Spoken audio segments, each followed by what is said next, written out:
درود و مهر. این پیازداغ مجلسی رو میبینید؟ بریم طرز تهیه یه پیازداغ مجلسی خوش عطر و طعم رو یاد بگیریم. من از پیاز سفید استفاده کردم.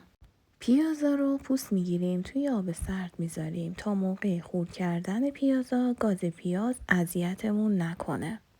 پیازای من چون درشت بود نیم خلال خوردشون کردم. پیازای خورد شده رو کم کم توی روغن زیاد سرخشون میکنیم. توی روغن ریختن دست و دلتون نلرزه و دست و دل بازانه روغن بریزید، چون قرار نیست این روغن دور ریخته بشه. من این روغن رو توی ظرف روغن جدا میذارم و برای روی پلو استفاده میکنم، چون عطر پیاز داره پلو رو به شدت خوشمزه میکنه.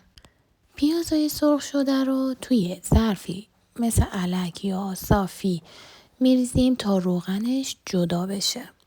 بعد چند ساعت روغن پیازا جدا میشه که همینطور که میبینید یه پیازداغ خوش عطر و خوش طعم و مجلسی به دست میاریم که توی انواع خورشت‌ها و خوراک‌ها و غذاها میتونیم استفاده کنیم. که جدا از اون پیازداغ میتونیم از روغن پیازداغمون هم روی انواع پلوهامون استفاده کنیم.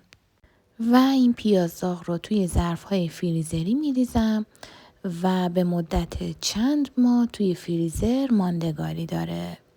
نوش جان.